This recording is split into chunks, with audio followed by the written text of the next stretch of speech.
Hi, I'm Serena Bromwitz, and my group is Isabella, Shantea, and Andy. And we are evaluating the Moving Forward program. The mission for the Moving Forward program was to fulfill President Lincoln's promise to care for him who shall have borne the battle, and for his widow and for his orphan, by serving and honoring the men and women who are America's veterans. So the Moving Forward program was created by the Department of Veteran Affairs, Mental Health Services, and the Department of Defense National Center for Telehealth and Technology. They collaborated and created this program, and it's aimed at aiding veterans and service members who may be experiencing challenges. This resource offers free educational and life coaching services. It's grounded in a cognitive behavioral treatment program, and it's proven effective in supporting veterans throughout the nation. The primary stakeholders are the veterans and the Department of Veteran Affairs, while the secondary stakeholders are the people who fund the program and the people who develop the program. And in order to develop these courses and tools on this website, the VA worked hand in hand with subject matter experts, clinical psychologists, and the Department of Defense and veterans themselves.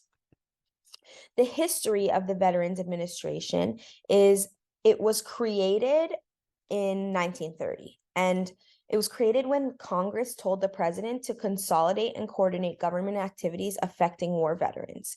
The VA is responsible for benefit programs for veterans, their families, and their survivors. So it includes benefits like pension, education, disability compensation, home loans, life insurance, vocational rehabilitation, survivor support, medical care, and burial benefits. The program is currently working. They help veterans and their families with so many different opportunities. And the way that I found the data is I used the locator for VA locations in my area. It's very easy for a person to find the services, and they use the locator on the website to find these service providers available in the United States. And there's so many of them. I also personally called one of the service providers in close to my zip code, and they are currently running, and it is a program that is running. The Department of Veterans Affairs has requested a program evaluation on their Moving Forward program in order to evaluate the quality of the program as well as its impacts on distressed veterans. To accommodate this request, we will be conducting a program evaluation that focuses on the effectiveness of the course itself, veteran improvement upon completion of the coursework, as well as the usefulness of the resources available within the course.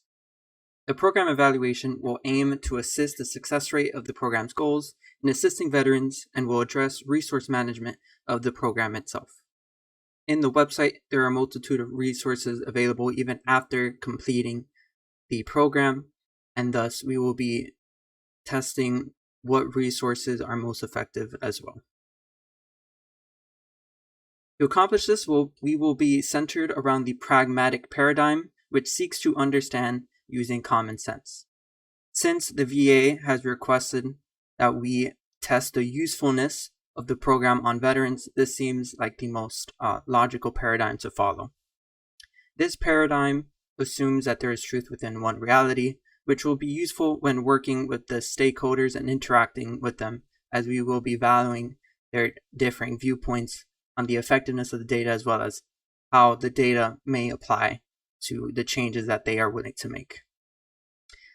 This paradigm also allows us to use mixed methods, which will utilize all the different varying data that will be available on their website.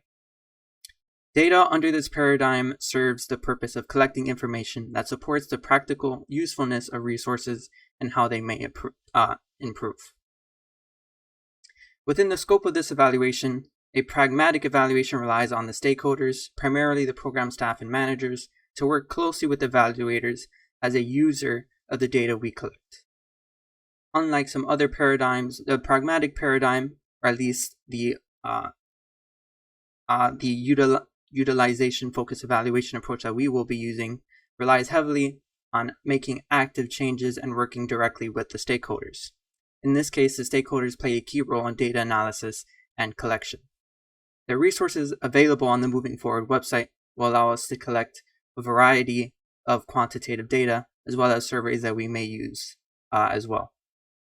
The users of this data, which will be the managers of the program and those who are capable of actively making changes on the website, will be consulted throughout the evaluations and will be relying on the personal factor, which essentially dictates that by building a closer bond with them and making sure that they understand the data step by step, they will be more likely to apply those findings and even make findings of their own. This program will offer us insight into the course statistics and resource management, which we will dive further into later.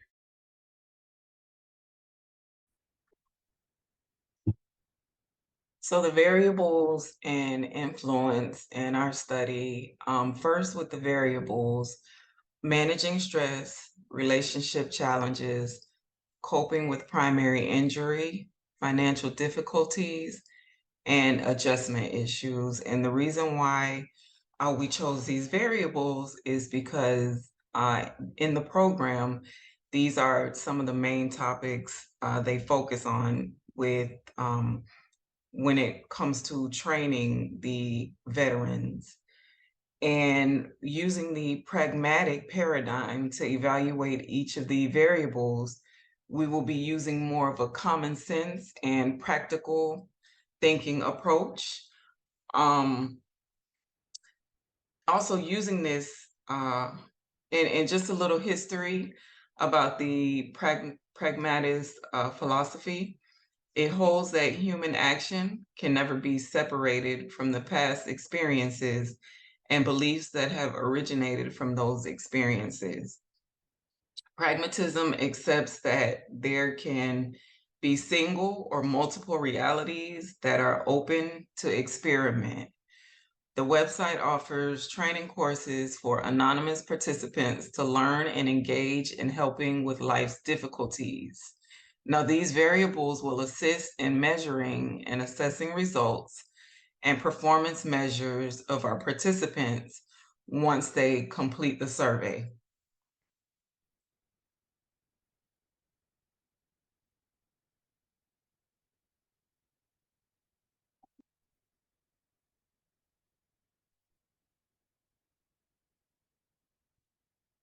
So with analyzing data, now our research group will analyze data through mixed methods, which will be conducting a needs assessment with some statistical use on the variables and their effectiveness on the participants. Keeping track of each participant's progress, analyzing weaknesses by filling in knowledge gaps can help determine how effective the online training really is. Evaluating interactive elements and online quizzes will also assist with insight and effectiveness. Encouraging participants to complete surveys regarding their experience and progress.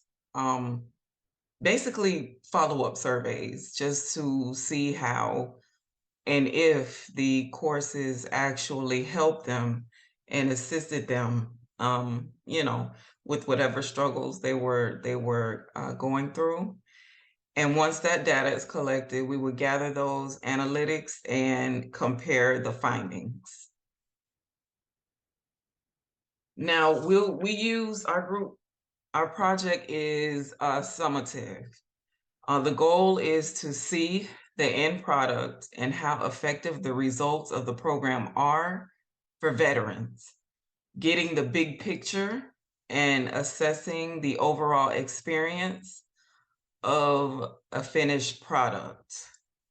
So the program has launched, and the focus is to conduct a study of the program to see its effectiveness in comparison to previous studies conducted on the participants' overall wellness, if there are any studies that are available.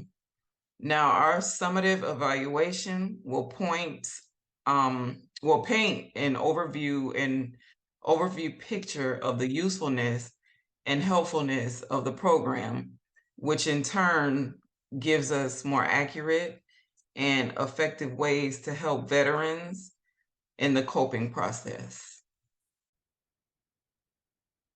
In this next slide, we're going to be going over the potential ethical concerns. Our goal in this evaluation is to gain knowledge in the pursuit of desired ends and put that knowledge to use. By performing an evaluation on the Moving Forward program, we hope to gain knowledge that will allow us to examine the efficacy of the program while finding ways to better it. Through our evaluation, we will assure to follow the ethical principles of beneficence, respect, and justice.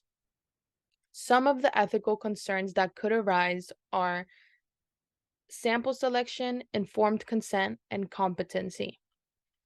When we talk about sample selection, we must assure that the sample size is appropriate for the purposes of our evaluation and that it is sufficient in number. When it comes to informed consent, participants must agree to participate through voluntary informed consent. Lastly, when it comes to competency, we as the evaluators must be knowledgeable about how to conduct a proper evaluation. How will the results be presented and to whom? The results of our evaluation will be shared with primary stakeholders, who in this case would be the veterans participating in the program. The data will be presented via a clearly outlined report describing the findings. Those who will own the data are the program owners or funders. Our goal is to communicate with the program owners in a way that shows this is a collaborative effort. Rather than make the program owners think that we are sharing my findings to them, we want to communicate our findings based on the data that we collected together. The communication change makes them feel more involved and more likely to apply the findings of the evaluation. What will we do with the evaluation? By working together with the stakeholders and presenting our results, our goal is to communicate with them effectively in order to make decisions about what will change or happen following the evaluation. Our intention is not to make decisions independently, rather to work together with the clients to reach a mutually desired end. We plan on holding open communication in which ideas, opinions, and perspectives are expressed and taken into consideration when deliberating what decisions to make. It is our hope that through open communication and collaboration, our findings will be put into proactive use for the purpose of bettering the program and benefiting those who participate in it. And in this last slide, we have our references. Thank you so much.